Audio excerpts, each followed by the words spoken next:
And now the audio is going. So Deahna Kraft, welcome to SANDCAST. Thanks for having me. It's good to have you on. You're actually the second straight Kraft to come on the podcast. I know. Because Megan Kraft's episode dropped today. That's awesome. And so I talked to my editor at Volleyball Mag today, and he's like, who are you having for next week? I said, Deahna Kraft. He goes, is that coincidental? I said, purely.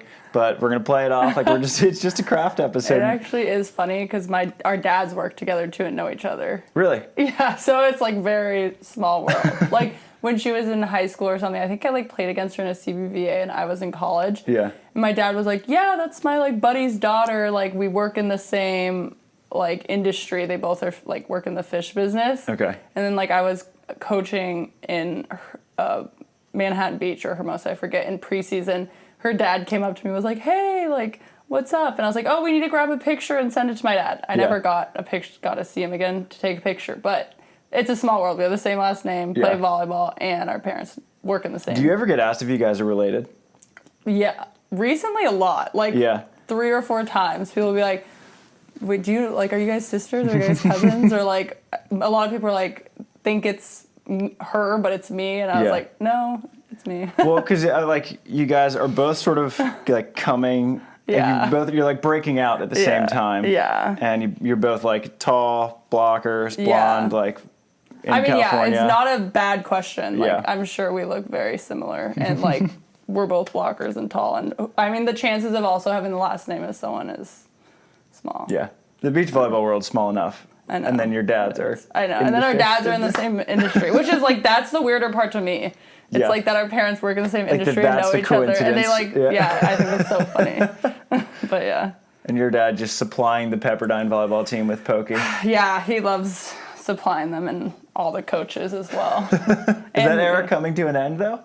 No, I don't think so. Well, me coaching or? Yeah, well, it's like, I mean, because the Kraft family has been a part of the Pep family for a long time. I don't know. I mean, we'll always play in like the fundraisers and stuff. Like my parents love doing that. I mean, as long as my dad can like handle it. My mom had to opt out because of her back, but now my dad is like still doing it. And we'll like my dad like loves to play with me, and we're so competitive as a family. It's like dangerous. Like once my dad we went in between a ball, and he has this thing where I'll be like, Dad, get the ball, and he'll think, or I'll be like, Dad, and he thinks that's me saying I'll get it, but I'm saying like, no, that's you get it. Like across any like volleyball, like like unwritten rules, like that's what it means. And he'll be like, that means you get the ball, and we'll like be arguing on the court. Yeah.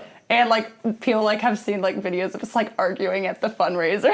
It's so funny. When I played that fundraiser a couple years ago, Delaney was like, just be warned, like it gets kind of competitive. It's like, oh, like a forced fundraiser, like co-ed. No, come on. And then Gigi's out there like bouncing balls on 65-year-old men. And I'm like, okay. It does. And like I'll never forget my sister, my mom. I like told them my like just senior year, I was like, I'm not playing with any of you. Like I'll play with Dad, but I'm not playing with my sister Carol, and I'm not playing with you, Mom, because like they'll get offended. But my dad's like, people don't understand, like when we're on the court, like we're teammates. I'm not your dad. I'm like, Dad, it's a fundraiser, fucker. Like I'm like, chill.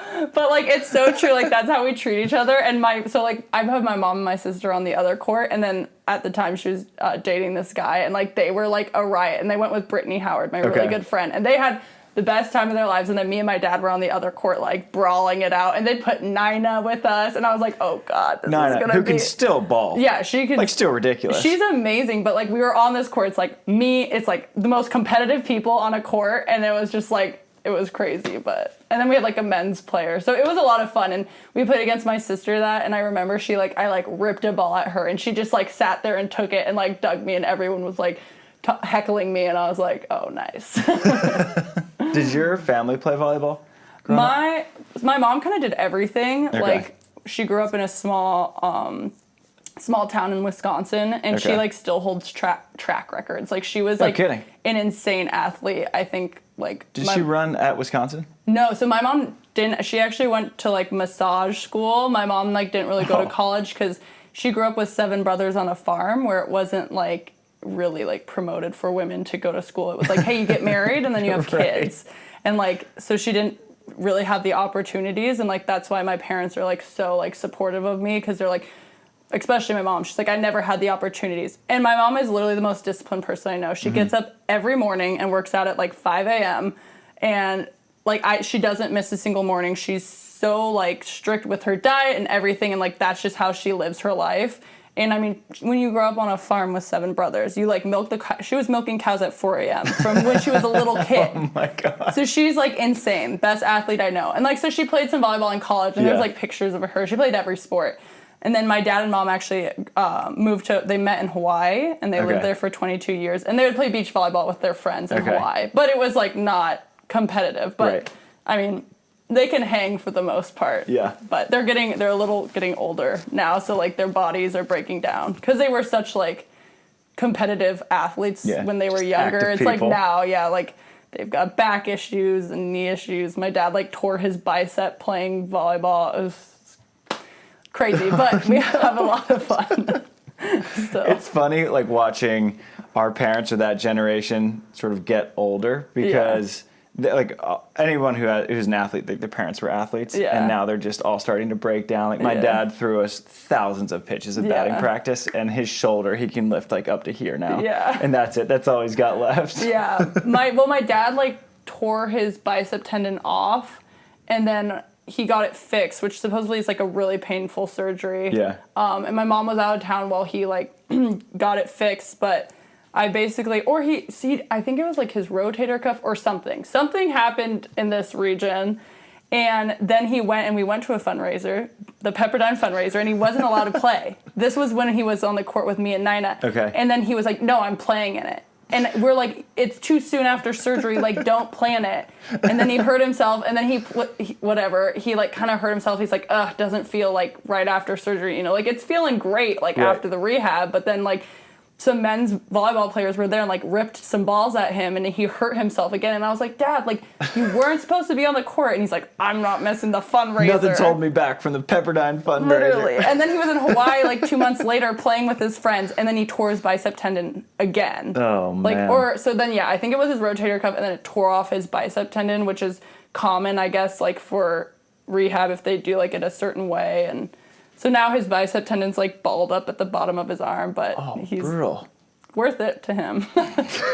Nothing got him sit out the Pep fundraiser. None. It's infamous. So if you're listening to this, come out next year. It's for a good cause. Well, how's your body holding up? You all healthy?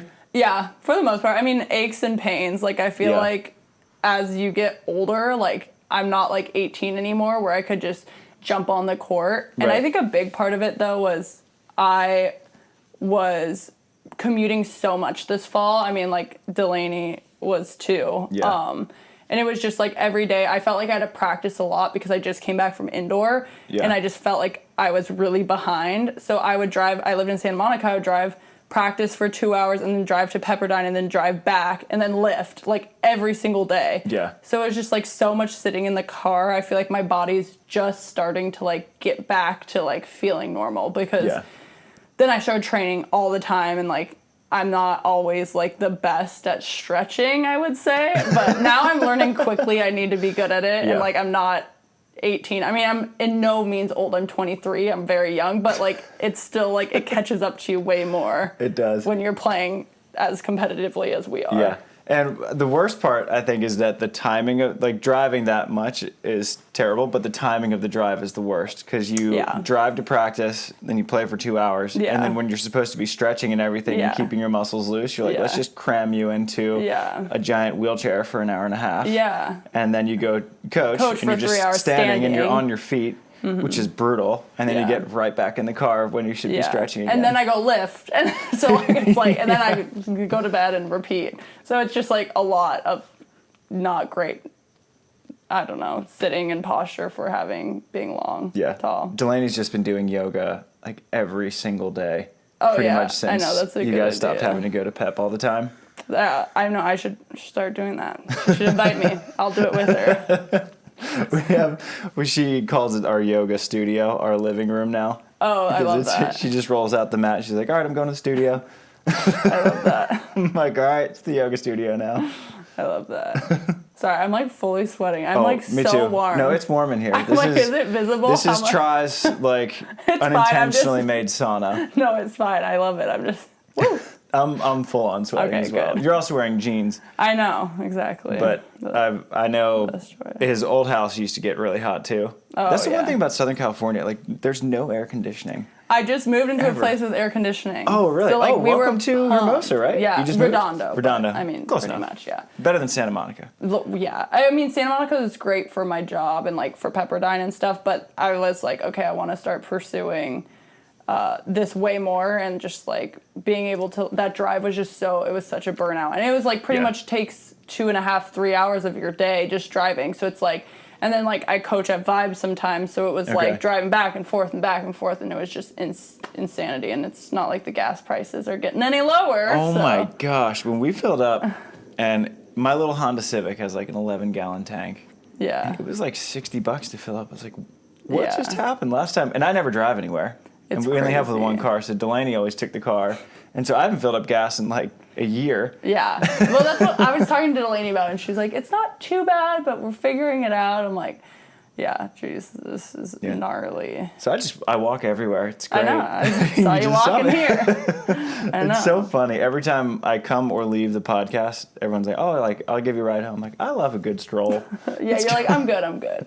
I mean, active recovery. That's what I always call it. My mom, like, thinks it's, like, the funniest term, active recovery. Like, she'll be like, I'm active recovering on the treadmill later, and she thinks it's so funny that I say that, because I'll be like, well, my excuse is, like, I'll go shopping at the mall, because, like, I love shopping, and I'll be like, it's active recovery, Mom. Like, I'm just walking around looking at clothes, and she'll be like, okay. So, like, that's my active recovery. I'm just letting my credit card actively recover. It needed to be swiped. Yeah, no, I'll definitely need full recovery from shopping trips for my credit card, but... Well, and from just buying flights. Yeah. Flights are crazy. The flights are. I'm, like, lucky, though, because my mom and dad are very smart, and when I was, like, in high school and then, like, in college, they knew I wanted to pursue professional beach volleyball afterwards, and they were like, okay, like, let's, like, sign you up, let's get a mileage account for you young. And so I have a lot of points right now. I'll probably blow them all up, like, in one season, but, I mean, hopefully by next season, prices are down. Yeah. Well, you just collected a decent check from Muskegon. Yeah, I know. Third place, right? Yeah. That's huge. I know. You qualified, so congrats. First main draw. I know. I've been like, it was great finally getting a main draw. I've been very close. Yeah. My whole, like, I wouldn't play a ton in college during the summer. Like, I would practice a lot, but I'd only do, like, 1 or 2 qualifiers maybe. And I wouldn't get a ton of practice in. Like, I'd usually just, like, meet up with someone and then go. Yeah. So, like, finally getting... And I would be really close. Like, I think one of the closest times I was actually playing with Delaney my freshman year in Seattle. Yeah. Okay. And we lost by, like, 2 points in the third to qualify. Oh. And then, like, a couple other times I've been, like, painfully close. And so, like, just, like, getting past that was, like, such a monumental moment. I was like, yes, like, it just feels so good. What, because the qualifier system's so different now. Yeah. So did you know what you had to get going in? I mean, I knew, I have no points. Yeah. So, like, even, like, when we would get 5th places, like, in San Antonio, I got 5th place in San Antonio and Panama City. Oh. And I didn't have enough points. I mean, Panama City, I knew I couldn't go because I played with Kim, who was already in. But in San Antonio, we got a 5th too, and we didn't have enough points to go. And so I was like, sorry, Allie. Like, I still had a spot to fill. I had 2 spots to fill, like, for points when I was in San Antonio. Jeez. So, but now I'm all good. I played in, like, some CBVAs, and now I have all my points counting for me. But so it's mainly just, like, I mean, I traded this season, really. When going into it, I was like, okay, if I qualify, that's a cherry on top. Okay. Like, just try to get as much points as you can this season. Like, make yourself look like a really, like, appetizing partner for next season. Because, like, right now, it's like, I'm, like, a good player, but it's like, you got no points, girlfriend. Right. Like, no one's going to want to be, like, I mean, we almost going into the Muskegon, like, I played in a CBVA because we were in, like, 13th, 14th place. It's a dangerous place to be. Yeah, exactly. Yeah. And then they, like, found some points that supposedly, like, some points Allie had weren't counting. So we, like, jumped up a lot when, like, the AVP found that she had, like, a first place Norseca thing. And Bonaire. So that tournament caused a lot of problems on the guys' side. I bet. Because, so me and Kyle Friend got third there. Yeah. And I figured that tournament was long gone because FIVB-wise, it's been long gone for like a year and a half. Yeah. But with the AVP, the window right now is like up till Hawaii of 2019. Okay. And you have your best 4 finishes from Hawaii till now. Okay. And so I think Kyle, Chris Vaughn, and who did he play with? Jake Rosner were the last ones in the main draw. And so Kyle Friend emails Mary in the AVP America and was like, hey, I found these points. We should be bumped up. And so they switched them. Yeah. And then they tell Vaughn that he's in the qualifier. Kyle and Joyner in the main draw. Yikes. And then Vaughn's like, hold on, let me do a little digging. So he finds points. And then they switch him back. And so they're like, sorry, Kyle, Brandon, you're actually back in the qualifier. This all happened. Kind of like bit themselves. This was like on Tuesday. Oh, yeah. So and then the flights, too, they got to change everything. That's crazy. It was nuts. So good thing you avoided that qualifier, though, because qualifiers, even though the women's was just one round for the most part, you never want to be there. You just don't know. It's like a different pressure because it's like games like maybe you think you should win or whatever case you think. Like, I don't know. You just like, that's what's crazy about beach volleyball. It's like anyone could beat you on literally any day. Like even players that maybe just got to the beach, like they really like just like if you're not ready or you're not prepared, you're not walking into the match like respecting your opponent, they can easily like humble you so quickly. And like that's why like qualifiers are so, it's just like a different type of pressure. It's like the first match too. Like we played a qualifier team and like it was just a different kind of pressure. Like it was probably the most tense we were all weekend. But like it's just like a different, it's like weird. But it is. I know. It's the worst. I like CBVAs are tough because when, say you're the 1 seed in your pool and you play the 4. Yeah. Like, well, these guys, like, they're indoor guys. They have big arms. You're like, we shouldn't lose to them, but we can't. I know. It's a different pressure. It's so weird. Yeah, exactly. And CBVAs especially are like that because it's just random volleyball. Like, there's so many different people from so many different backgrounds. I mean, you have, like, older women that just play, like, the older women game. And then you have juniors and college kids. Like, it's a range of different playing styles. And, like, that's why I actually like playing CBVAs, especially when I was learning how to, like, starting to learn how to play defense. Like, say start because I'm still learning. But, like, it's because, like, you can't guess. Because if you guess, like, you're definitely going to get burned. Because it's just so many different types of styles of volleyball in a CBVA. Every time I'm on defense, I'm like, it's definitely high line. I just, boom, beeline, high line every single time, no matter what the call is. And every now and then I'll get a miracle dig and someone's like, good defender. I'm like, great defender. You pick up one high line, all of a sudden you're the best defender ever. I could make the switch. That's how I feel too, whatever. If I even get a touch, I'm like, they know. Yep. I touched it. I'm back They there. won't do it again, and then they do it again. So you knew that you probably weren't going to get the trickle down if you finished 5th again. So when you won who'd you beat in the quarters? Haley and Fallon. Okay, that's a good win. They were playing awesome. Yeah, they're killing it. They're a great team. So, when you won that, was it like a qualifying moment? Yeah, no, 100%. And I mean, honestly, like to just be completely candid with you, the weeks up to Muskegon were really tough on me, just like mentally. Like, I was like calling my mom every day, just like not in a great headspace. And like, I've always been a really confident player, but for the first time, I was like talking negatively to myself. And like, I mean, I'm thankful I have really good friends and stuff that someone that would like text me every day was Carly Scott. Like she would literally be like, are you okay? Like, how are you doing? All this stuff. And I'm like, I have nothing to be like sad about or mad about or whatever, but I just was like in such a rut playing. And like, I mean, I was losing a lot. And like we were talking before we went on air, it's like you lose a lot in beach volleyball, but like even in practice, I was losing a lot. And like, that would just like make me nervous because I'm like, okay, if I'm losing to teams all the time in practice, how am I expected to win in the game? And like things change in the game. And then, it's just like all these negative thoughts. And then I'm learning how to split block. I'm like, I never played defense. Like it was just like all these surrounding emotions for like a couple weeks before Muskegon. So I was kind of nervous going into it. I was just like, okay, like it's do or die, baby. Like, let's go. And then like we ended up like pulling out some crazy wins. And it was just like such a nice moment where I was just like, see, like you can do it. Like just like think positively and like good things will happen and all that stuff. And it just, like, it was nice to have a little break, you know. And obviously it's going to be up and down all year. That's how beach volleyball is. But I just need a little light at the end of the tunnel there. And even if it's, like, a flicker and the rest of the year I suck, it was still nice to just have that, you know, and know that you can. And just knowing you can is enough to, like, help me push me for the rest of the year. Even if I'm, like, doing terribly in the future, it's like, but that one time you did, you know, so it's like, okay, you can keep that in the back of your pocket for those, like, darker days, quote unquote, because I mean, our lives aren't that hard. We're playing on a beach every day. I know. There's tougher things to do. What do you think caused the rut?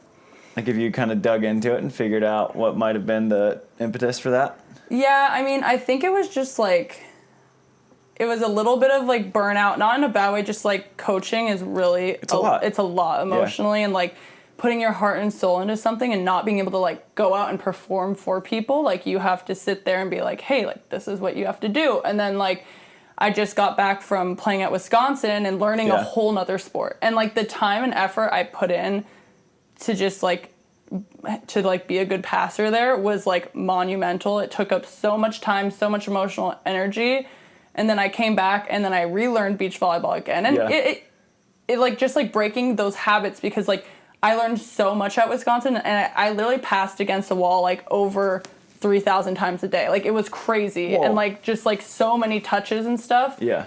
It was, like, I had to relearn stuff and, like, just get, like, my muscle memory back to beach volleyball. So then I was, like, going all the time, playing all the time beach, like, and also working at Pepperdine. And then I switched to split blocking. So then I'm learning a whole nother thing. And, like, again, like, I did that to myself in my college career too, in undergrad. Like, I didn't play beach volleyball that much before I went to Pepperdine. Like, I was a big indoor person, and I, like, thought I was going to go do indoor, and then I ended up doing beach. And I would, like, practice every once in a while, but it wasn't, like, practice like the SoCal kids would before going to college. So it was just, like, this thing where I'm like, Deahna, like, you are crazy. Like, just, like, pick something and stick to it, and just, like, stop learning all these new things. And then I just, like, felt behind because, like, everyone's been training and everyone's been doing this. And so I just felt like it was, like, a whole combination of, like, just feeling overwhelmed and, like, in a transition period of my life, you know. And then that just kind of had my, like, self-talk being not great.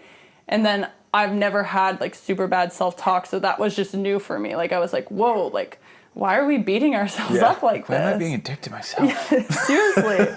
But then when we went to Muskegon, I literally told myself, I was like, you're not allowed to talk bad to yourself all weekend, no matter what. And, like, literally in the games between every point, all I would tell myself was, like, serve this. Like, this is going to be a good serve. Like, side out here. We're going to win. It was, like, it was just, like, repeating in my head again and again and again, just, like, had no doubts. Even if we were losing, I'm like, we're going to win this. Yeah. And it was just, like, changed my mentality 100%. And I think it helped, like, kind of, like, push me out of that negative self-talk era I was in. Yeah. I hope I don't go back there, but who knows. Have you ever worked with a sports psych?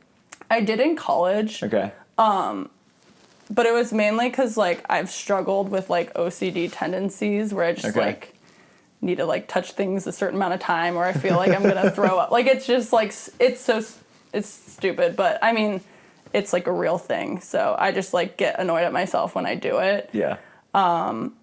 So, like, I'd talk to him about that mainly in college, but I would always notice that when I talked to a sports psychologist, it actually made me worse. Like, really? I would focus so much on not doing it. Yeah, that I would be, like... It was just, like, too much. Instead of me, like, my best way of dealing with it is if I literally just, like, pretend it's not there, which probably, like, if any sports psychologist listened to this, there's probably, like, this girl needs some help. They're like, number one thing Deahna, not to do. But it actually helps me not do, like, my OCD, like, tics that I need to do sometimes. Or, like, sometimes I just let myself do it. And, like, my mom's always like, Deahna, just do it. No one cares. Like, blah, blah, blah. Like, so what? You touch your hat, like, 8 times in a game. Are you going to win? Yeah, then whatever. And so I'm kind of just, like, kind of in the space where I'm like, I could talk to someone about that. I could not. But, like, I felt like I made a breakthrough of just, like, the really good self-talk and just, like, continuing to just literally sound like a broken record player when I play, even if I'm doing bad, of just, like, you got this. Like, let's win. And I, like, write affirmations the night before and write, like, kind of like things I've learned that week the night before, and I feel like that really helps me perform. So I'm going to stick with that for now. Yeah. But if any sports psychologists want to hit me up, I'm down. Well, like, where do you think the line is between just a routine, like a pre-serve routine, and an OCD? Because my pre-serve routine is like just out of control. Yeah. Where I need to like throw sand on my arms because I sweat a ton. Yeah. And so when I don't do that, the ball gets so wet. And my partners have to have set a record for a number of sets that go through and hit them in the face because I'm so sweaty. And so I'll do that, and then I'll like brush off the sand 3 times, and I'll fix my hat, and then push up my sunglasses, and then probably fix my hat again. Yeah. I mean, for me, and when I am experiencing that, it's an impulse to do things because I feel like something bad is going to happen. Okay. So, like, it's not really a routine, like a serving routine. Like, it's like I need to, like, fix my sports bra and touch my visor 4 times or else I'm going to pass the ball wrong or something. Like, so it's, like, pretty, like, intense. And I know, like, a lot of people that struggle with, like, different, like, mental, like, issues like that. I don't like calling it like a mental. I don't know, like the PC word you frame for it as it. like a tick. Yeah, it's like a tick. Like exactly. Like yeah. I'm not so bad that I need to go see. Like some people have OCD really bad, and like it can cause a lot of like serious problems in people's lives. And I'm fortunate that I don't have that. But like it is something that I grew up with. Like I went and saw someone about it when I was younger because I had to take the SAT, and I had to fill in the bubble and erase it like 1,000 times. And I was like, I'm not going to finish the SAT in time. Like, I'm not going to. Like, I have to do it like 8 times. And I have to solve these questions. So my mom sent me to someone.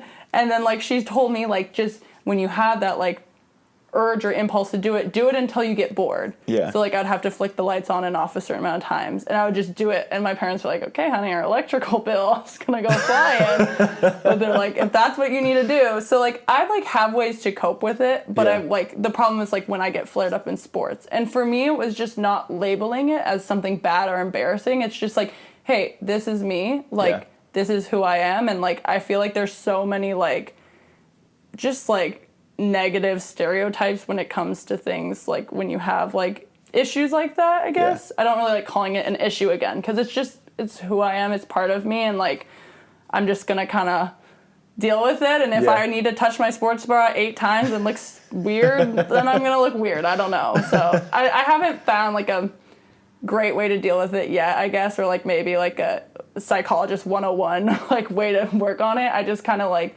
accept it and accept for who I am with it and just like give myself love even though I do have it, because I can definitely be down on myself sometimes and be like, ugh, like why are you doing this? Like that's embarrassing. Like I see it on like if I rewatch some of my games, I can see it and I'm just like, oh, that's embarrassing. Like I hope no one else sees it. And that's how I used to be when I was younger in high school, and now I'm just kind of like, get over it. Like, come on, guys. Like, a lot of people have those issues. Like, we're just going to roll with it. How did, I feel like Nina probably was a huge help with that because she's just such an old school, like, get over it. I mean, I don't even know if Nina even, like, noticed it or if she, like, even just brought attention to it. You know, like, I feel like that's kind of how my parents are. Like, she's very old school, too. Like, my parents know, like, obviously, like, sent me to someone when I had, like, some of those issues.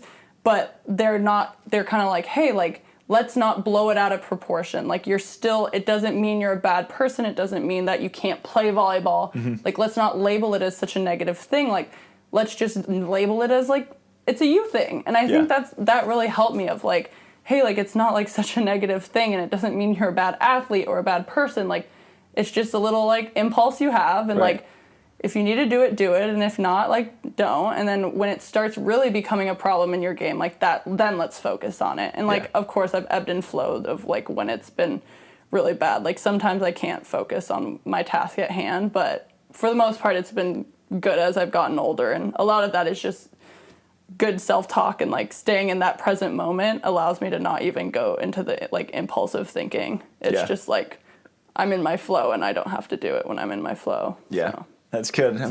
I'm flowing here. Exactly. Remind me, have you ever seen Miss Congeniality? Yes. When she is walking across the street and people are honking at her and she's like, I'm gliding here. Yeah.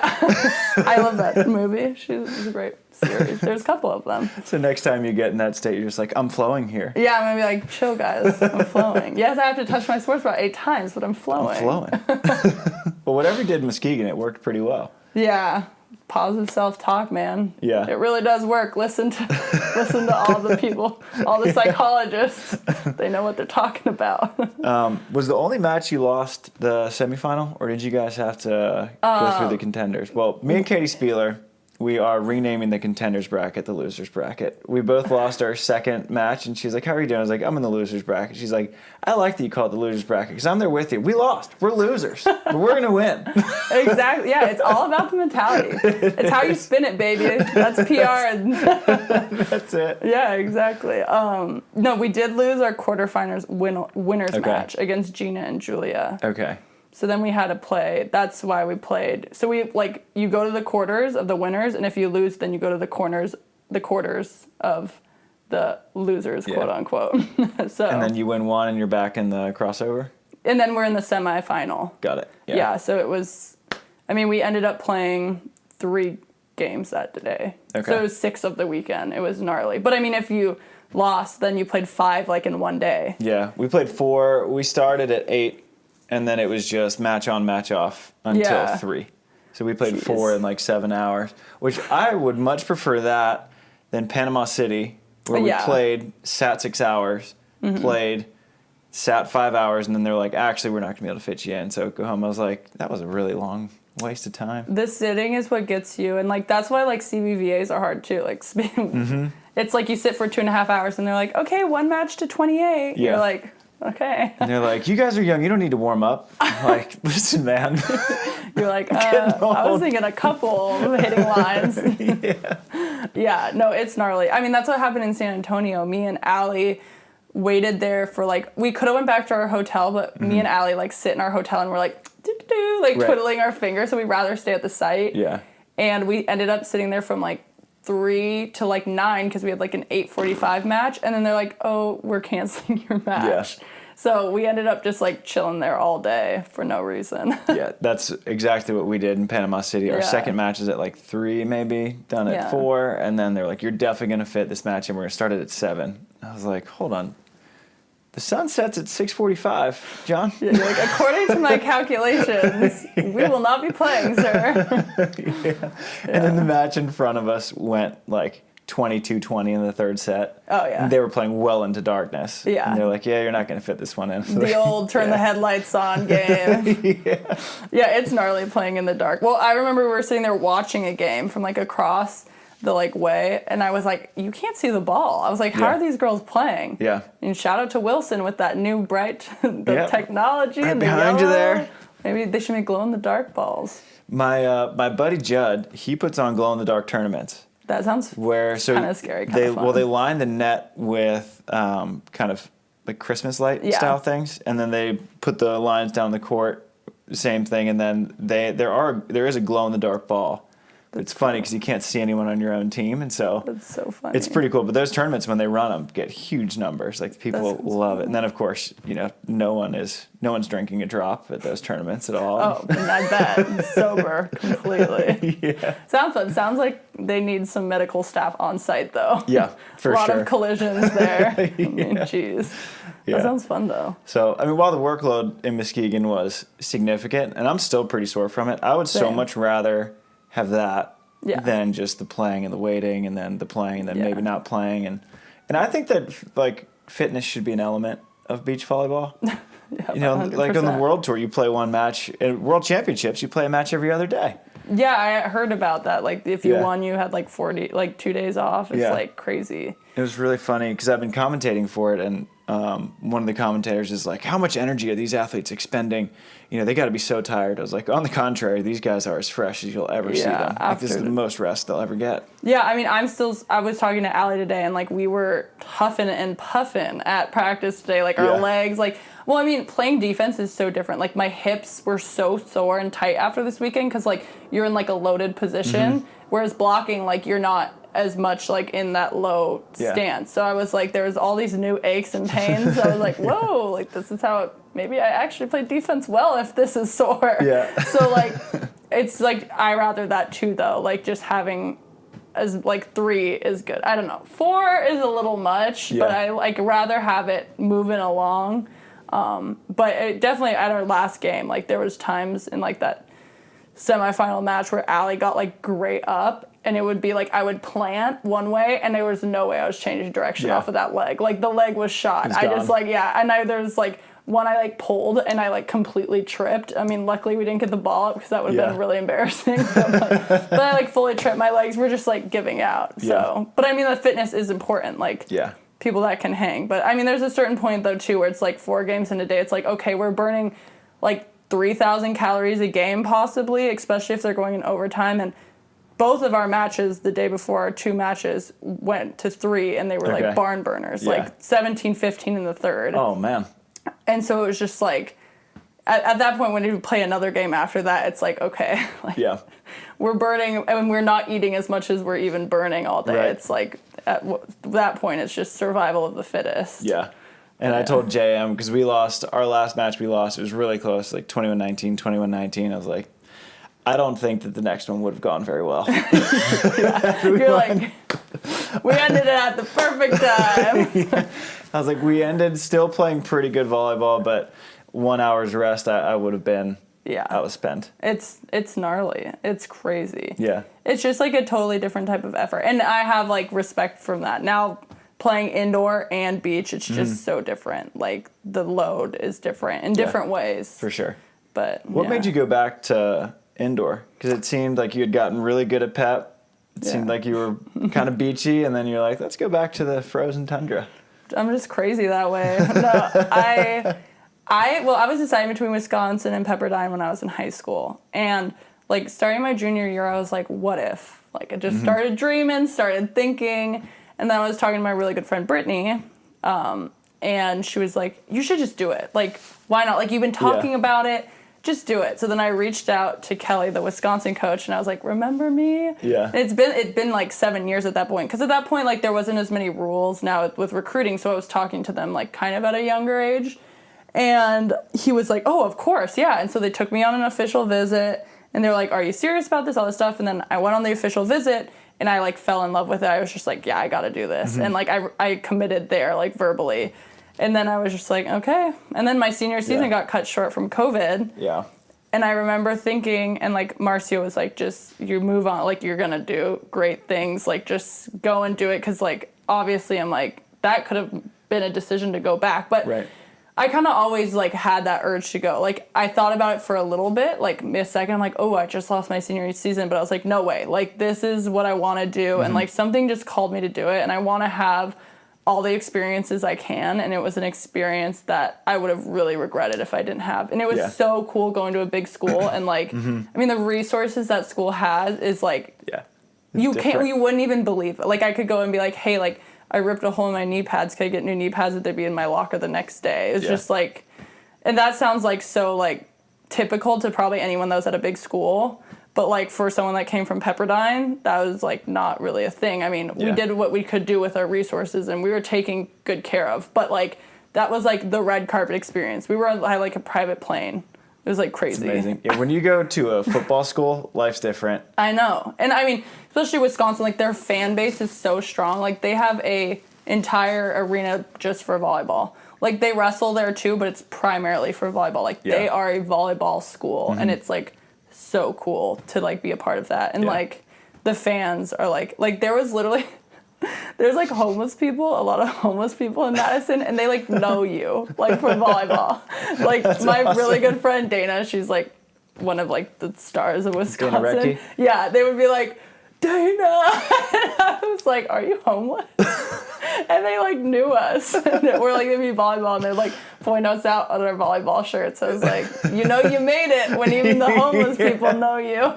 It's gotta be tough to be a homeless guy in Madison, Wisconsin. Yeah, it's not a warm place. No, they gotta be tough. But yeah, it was for a reason there because I remember I was originally planning only be there in the fall. Yeah. So I was gonna go in the fall and then maybe go overseas and play indoor or maybe go play beach. Like that's what I was planning. And then they're like, hey, like, it got pushed to the spring because of COVID. So I got the whole experience of the cold. Like, it was -10. Like, I had sweat on my eyelashes from, like, training, and we left. Freeze. Which I didn't know eyelashes sweat, but, well, eyelids. But, and I literally had icicles on my eyelashes. Yeah. Icicles. I was like, what is this? It was insane. Like, my eyelids hurt. Like, my eye sockets hurt. It was so cold. Probably, like, anyone from Wisconsin's like, this girl's so dramatic. But it was freezing. And, yeah, and my little Tiguan driving in the snow. Like, I literally had to go, like, 5 miles an hour. I was, like, waving people around me because I would, like, drift around the corners getting to the gym. Yeah. It was wild, but it was great. I mean, you grew up a lot of your childhood in Hawaii, right? Yeah, so 9.5 years in Hawaii, 9.5 in Seattle. So it was like pretty much split. Yeah. I mean, that literally is exactly split for what it was. But I mean, I was just so young. Like, I would say more of my formative older years was in Seattle. Okay. But like my baseline when I was a kid was Hawaii. Yeah. Then you went to Pepperdine. So you went to very temperate climates, and then you're like, let's try Wisconsin. Yeah, well, a lot of my cousins went there too, though. So, like, my mom grew up there, and then, like, with 7 brothers, and then her brother's kids, a lot of them went to Madison. So, it was, like, it makes sense when you hear, like, my family origin and, like, all what they did, but it sounds ridiculous when you're just talking to me and don't know anything about me. You're like, everyone's, like, thought I was crazy. Yeah. But. Well, I mean, in high school, you said you were split between Beach Pepperdine or indoor Wisconsin. Yeah. Those are 2 completely different paths to take. Yeah. How did you narrow it down to those 2?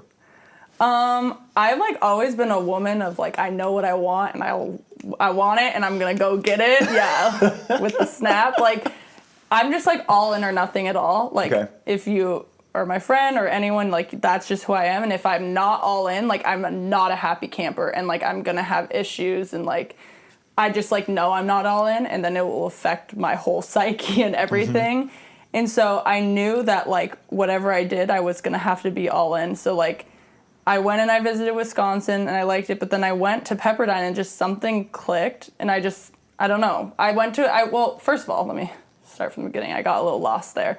But I went there for a camp because I was going to go play in Seaside, Oregon. Because, like, before Seaside got, like, really big, or, like, in the AVP community, I guess, it was, like, really big for just, like, the run-of-the-mill Seattleites. Like, that was, like, super awesome. So I went and I played in that. I was going to go play in that for fun with a friend, and my mom was like, let's go to California, like, girls trip, and maybe you can go to Pepperdine. And it was funny because years before that, I wanted to be an actress. Like, I swore I was going to be on Broadway or something. Yeah. And so I went to Pepperdine for a singing and acting camp. No kidding. Yes. I have a picture of me staying at the same dorm that I actually was put in my freshman year. Amazing. It's crazy. And I'm, like, sitting on the steps, but I was for a singing and acting camp. I had no idea. I know. It's so amazing. So anyways, a little tidbit about me. But so we went to Pepperdine for the camp, and I sucked the first 2 days. Like, it was embarrassing. I, like, went home, I was like, Mom, like, I'm terrible. And Nina was like, you know Nina, she's like, if you can't set, like, no one's going to want to be your partner. Like, totally adding me. I was like, okay, Nina, like, just call me out here. And, like, all the, like, Annika Wilson, like, Maddie Rowe, they were all, like, recruits there at that time. And the last day, I magically got on the recruitment court. I don't know how. I don't remember the logistics, but I was there. And then, like, couple months later, like, Marcia sent me a letter. And then, like, I went and toured there, and I stayed with Corinne Quiggle, my really good friend. She, like, I was, like, her recruitment partner or whatever. I forget what it's called. But, yeah, I was on my visit with her, sorry. And I stayed in her bed and everything, and then I was just like, you know, Pepperdine, it is. And then I remember I went and committed to playing beach, and then the first, like, couple days when I was there, or, like, couple weeks maybe before, I, like, literally had a panic attack to my mom. I was like, what am I doing? No one's gonna like me. I'm gonna suck. Like, what am I doing? And my mom was like, you're fine. I actually remember I was crying in the cafeteria to my mom, like, the day before orientation, being like, what am I doing, Mom? Like, I made a mistake. Yeah. Like, it's a small school. Like, I'd never played beach. And then, like, the next day I was fine. My parents said I walked away from them and didn't even look back at them and, like, waved to them goodbye. And then it was like one of the best decisions I ever made. I love, like, how I did it was great. I would never take it back. Like, I don't think I was ready physically to play at a Big Ten level anyways. Like, I think my body would have broken down just as, like, I was young in college. I went in 17 and, like, just, like, it's so much work on your body. I just don't think I would have even been able to survive 4 years of indoor. It's so grueling. So, when's your birthday? October 11th. Okay. So you're really, because I'm August, and I went into college at 17, and people thought that was hilarious. Yeah, I know. And you graduated at a reasonable age. Now, if you graduate but before you're like 24, it's like, man, you went through it fast. Yeah. Well, yeah, but and mine's all an illusion. But, like, it is weird because, like, I have a master's at 23, so it's, like, is weird, but it was, like, no, I was pushed in early in the schooling system because in Hawaii, the schooling system's not that good. And so then when I went to Seattle, they were like, hey, like, your daughter's old enough to go into 4th grade, but she should go into 5th grade socially. They said socially I was advanced. Socially not educationally, though. Emphasis on that, because that plays an important role in my high school, like, educational career was tough. Like, shout out to my dad for hanging out with me while I, like, sobbed to him on, like, the counter. I'd be like, I don't get this math problem, like, sobbing, and he would be like, it's simple fractions. But, yeah, so they pushed me into 5th grade ahead of time, and that's how I got to have my parents sign all my waivers as a freshman in college. It was super embarrassing. So funny. I know. And, like, at that point, like, at Pepperdine, we all share a common space for the athletic room. So, like, my mom and dad, I think my mom walked in with me, and I was, like, so embarrassed because I remember, like, seeing, like, all the, like, cute upperclassmen, and I, like, had my mom have to sign me, and I was like, oh, I'm 17, like, it's so embarrassing. Gotta get good at forging signatures. I know. I was too good. I follow the rules too much. According to some people. Depends who you ask. That's cool you got to experience both, though. So you don't have to look back and be like, well, I wonder what would happen if I did Wisconsin. But, you know.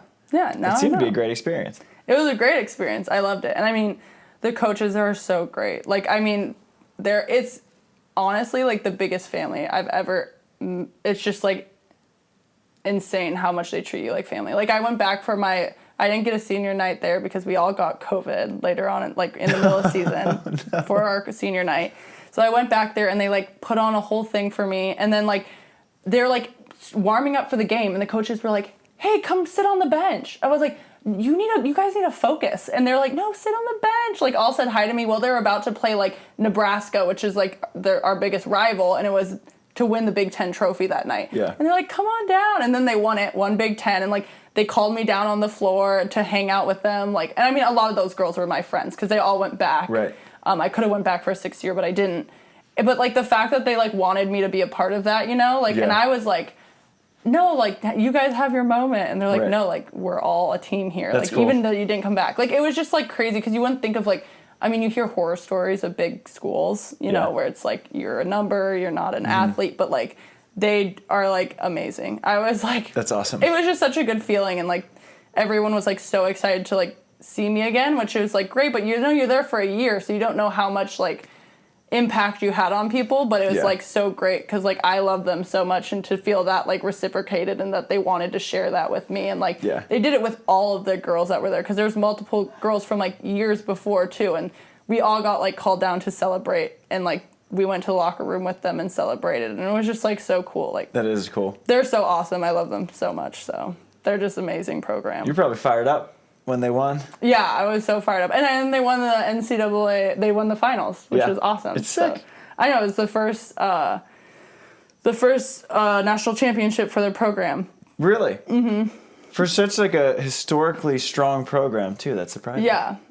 It was like our USA women winning gold for the first time. Yeah, it's like, just I would have thought we had, like, 6 of these They get so close. Yeah. And that's, like, it's been hard because, like, national champions, like, ships, like, you get so close, and, like, when you get there, it really is kind of like a flip of a coin who wins at the end of the day. Like, because it's just, like, just getting there is hard enough. Like, the probabilities, and then, like, you're there and you're like, well, let's just play our best ball and see if it goes our way. Yeah. And, I mean, they killed it and they won, and I'm just so happy for them because, I mean, all those girls, especially those seniors, I know that was, like, a huge goal of theirs, and, like, I mean, the coaches are so awesome and so committed. I mean, they literally spent hours with me training me how to, like, look like an indoor player. So I love them. Was it weird going back to indoor? Because beach, it trains every skill. Yeah. And then indoors, I've never played. I'd imagine it's very different. It's really different. It's like, honestly, the hardest thing is just serve receive. And like, I was a big like DS for them. Okay. And so learning the angles and like the ball comes so fast. It's like alarming. And I mean, Wisconsin was one of the best serving teams in the NCAA at that time. So I was like passing every day against some of the best servers, like with the best ace percentage per matches. So it was like gnarly. Like I remember my friend, her name's Izzy, and she has the wildest serve I've ever. She just hits such a heavy float. Mm-hmm. Like it has like the heaviness of the ball I've never felt before on my hands receiving a serve. Really? And they would just have her serve us over and over again and like have to get out of drills with her serving us. And it's just like, it was like mind-boggling that people could like, the ball could float like that, you know? Because on the beach, like it's hard. The serves are hard, but those were like next level. And it's just completely different technique than beach. Like you literally just make an angle and you hold it. And like, it's also like the nuances of like your hips and your legs are completely different than the nuances with your hips and your legs on the beach. Like it was completely different. It was like a big awakening, but it was super fun to learn that. And I love learning that new stuff. But again, like that's what kind of led to like that little bit of a rut I would say I was in, is just like overload. Like I think you've actually said this before. I think Delaney's talked to me about it, of like you need to be like learning 3% harder, like a 3% the 4% difficulty roll. Or 4% of, and I felt like I was above that, of like what I. Yeah. And so it was just overwhelming, you know, like, and losing a lot. And then you're above the 4% of like what you can do or like what you think you can do. And so I just feel like that was kind of like how it felt. But yeah, I love that rule, because if you go over that 4% threshold, then you're just kind of abusing yourself and just getting knocked down, and you're not really learning anything. You're just like, damn it, I'm losing a whole lot. Yeah. And it's just too much. So anything under is great. But sometimes I think you think you're in your 4% and you're not, because like you have those self-doubts. And like that's why coaches are so important, because they know. But like sometimes it's hard for you to have that type of perspective. And like especially like, I don't know, I'm really hard on myself and a perfectionist. And like I talked to my friend from GG from college, and she's like, Deahna, like you were always so tough on yourself in college. Like just chill, like you're fine. Because I have a lot of expectations of what it should be like. And like that was like, sometimes like you think that you're not learning within that, and you are, even if it seems tougher than it is. And just like having the grit to trust that is like hard to do. How is Gigi? She's doing great. Yeah. What's she up to? Gigi is she's working with her dad, and then she's like kind of traveling back and forth. Her boyfriend's in AAA right now, so he's like really close. to he's very close. So she's kind of like, that job allows her to visit him, because obviously like they've been doing long distance for so long. So she's able to go and live with him for a couple months at a time. So, sweet. Yeah. Good for Gigi. Is she still playing any ball? Or? Occasionally. Fundraiser. Fundraiser. We played in the fundraiser this year together. But basically the Manhattan Beach Open. I mean, yes. Again, depends on who you ask. If you ask your dad, Papa Kraft. Yeah, Papa Kraft. It's the Olympics. Try the Olympics. So yeah. Why? So you talked about your options were like maybe overseas, maybe beach. Why'd you come back? Yeah, well, I actually had 3 options, because it was go back to Wisconsin. True. Go overseas or play beach. Did you have offers overseas? Quit. Yeah, so I got an agent. Like I didn't sign with one, but you basically like you don't have to sign with one, and then they'll like find you some offers, and then you sign with them, and then sign with the club. I had a really cool offer from this like small club that was like 5 miles from Paris. Nice. But I just like, I mean, I've dated, like my boyfriend's played overseas for years, so I've seen the life. I've pretty much lived it. I mean, when you date someone, you pretty much live their life through them, you know, like, and I just like, I've seen it, and I've just like, I don't know if it's for me. Like I like being in America. I like my friends. Like I don't like missing huge events. Like I just like, it seemed like a really solitary life, and I'm like, I don't know if you know like the DISC report, but I'm a pretty high I, which means like I'm very social. Okay.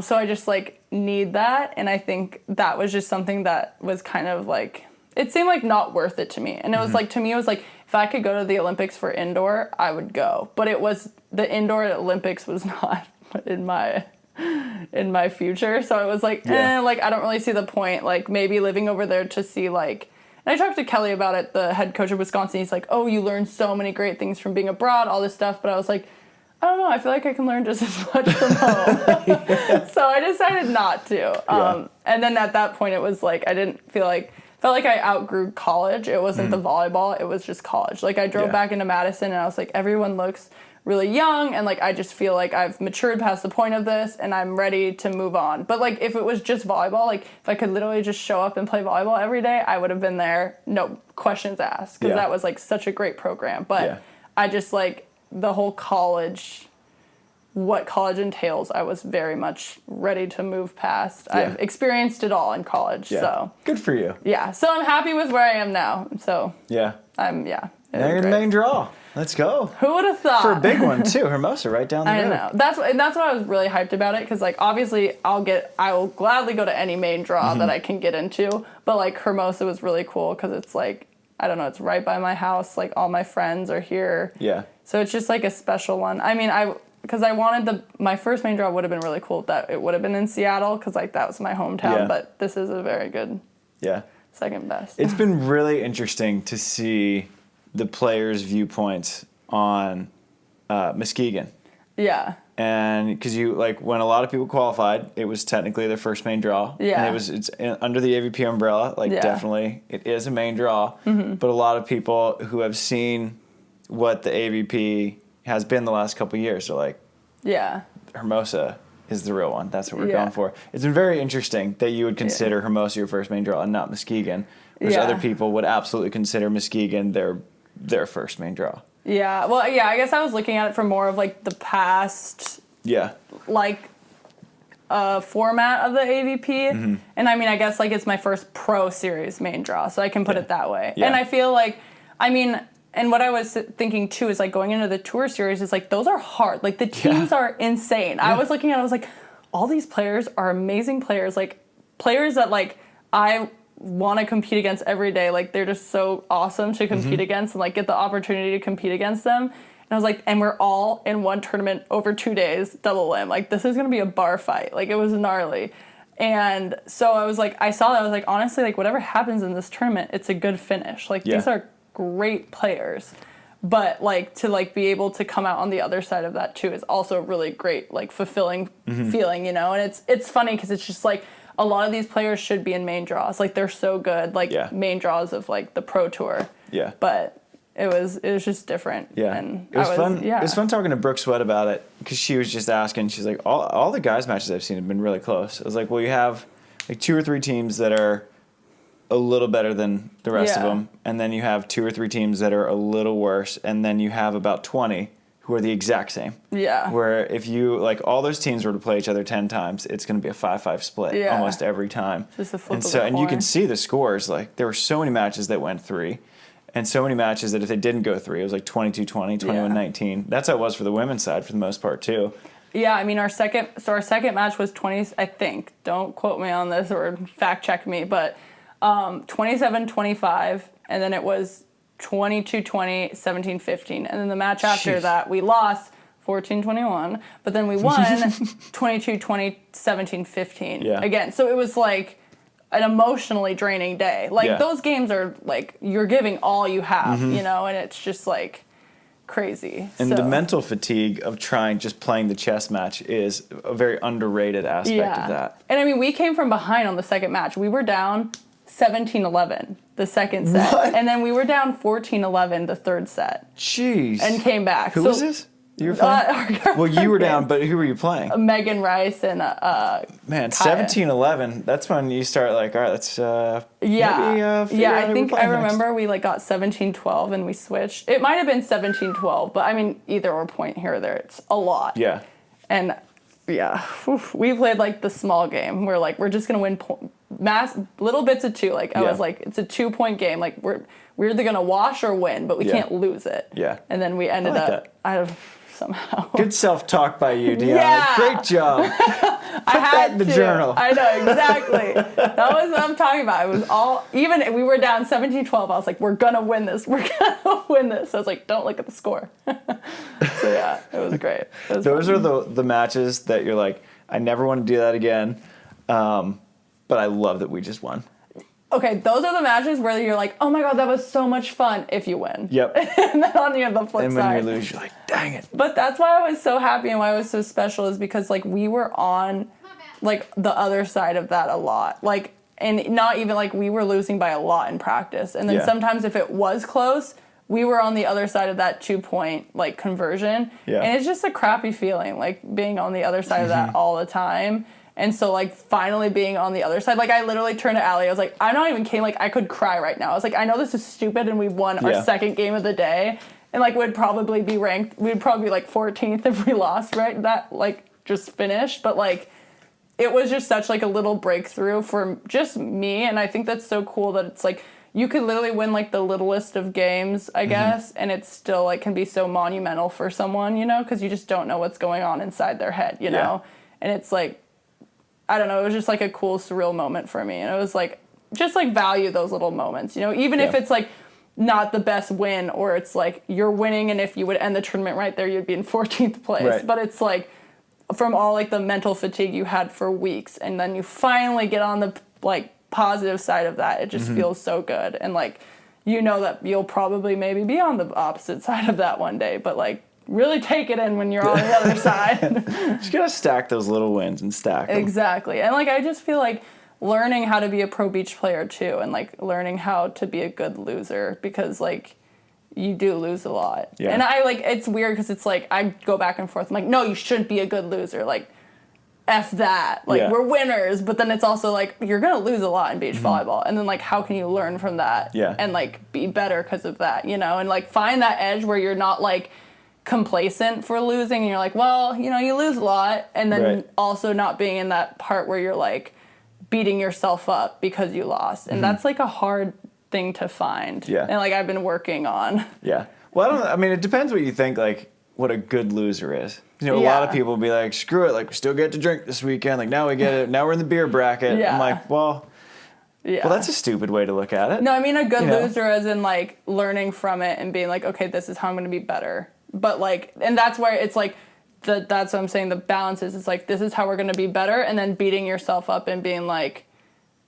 pissy, or just, like, you suck, all this stuff, or even just, like, having a bad attitude about losing. And, like, some people just don't play the game anymore because they don't like to lose. So it's, like, somewhere in between that lies a way of, like, being, like, able to like move on and be a better athlete, and like finding that is hard. Yeah. Because like you can either disassociate because like you're spending your livelihood on this, and like disassociating is easy to do when you're just like, well, whatever, I don't even care anyways. Right. But like you're kidding yourself if you do that, and then like applying yourself so hard that it's just like everything you want in life. And like sometimes I'll watch players and I'm like, they don't even care and they're bawling out. Like how? And, like it's something I talked to my boyfriend about where like sometimes it looks like the best players are the ones that don't care.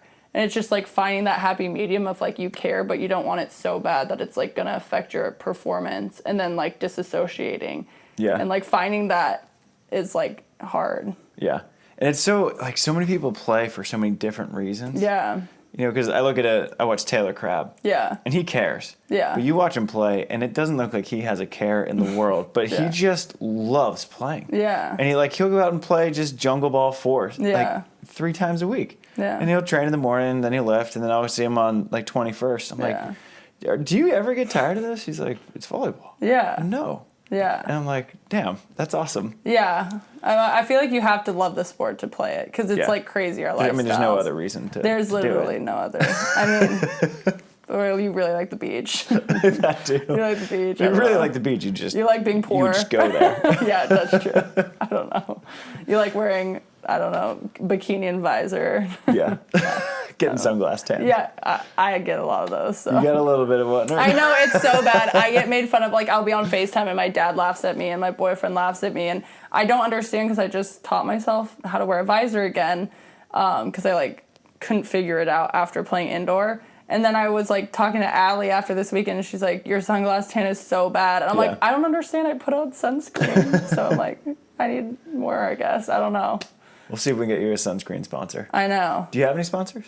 I'm working with my dad's company, Classic, but he is an import-export fish business, and he has one called Fresh Seas. Okay. And basically, like, it's just his site for his fish, and you can go on and order fish off of it. So they're going to help me out a little bit with that, and I'm just going to promote their business. Because I already, like, pretty much should have been sponsored by them a while ago, technically. Like, anyone I talk to, if they're like, I love fish, I'm like, hey, listen, like, this is my dad's company. Yeah. It's amazing. And, like, it's seriously some of the best fish I've ever had. I think I sent some to Delaney.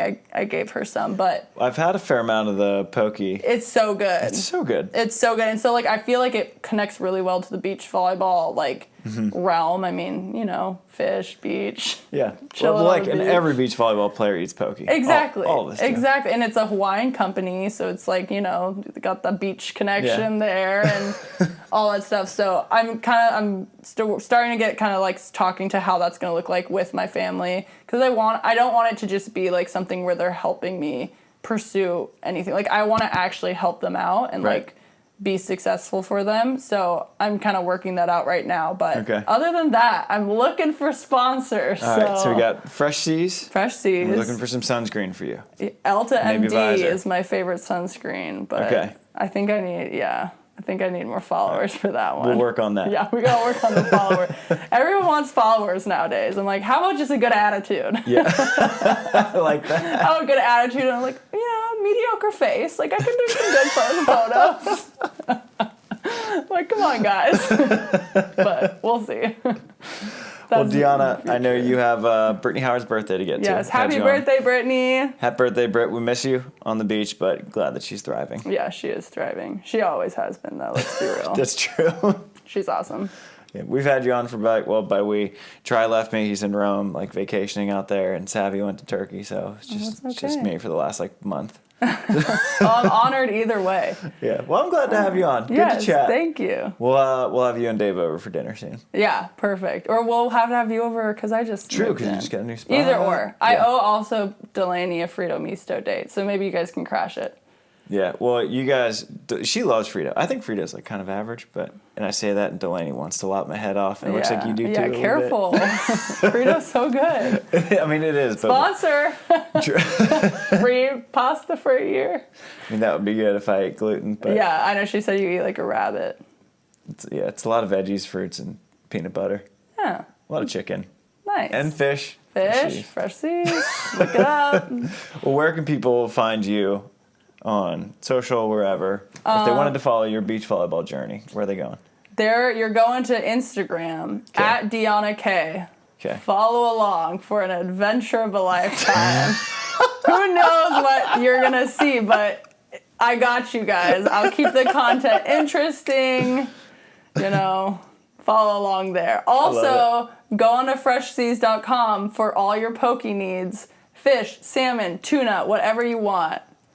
It's there. This is like a trailer for what you can do for companies if they sponsor you. Yeah, this is just a little snippet. This is unscripted, unrehearsed, didn't know it was coming. So imagine what happened if I did know it was coming. Exactly. We could do a sponsor whole thing.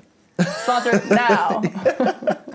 All right, Deahna. Well, as they say in Hawaii, shoots. Yes, brah.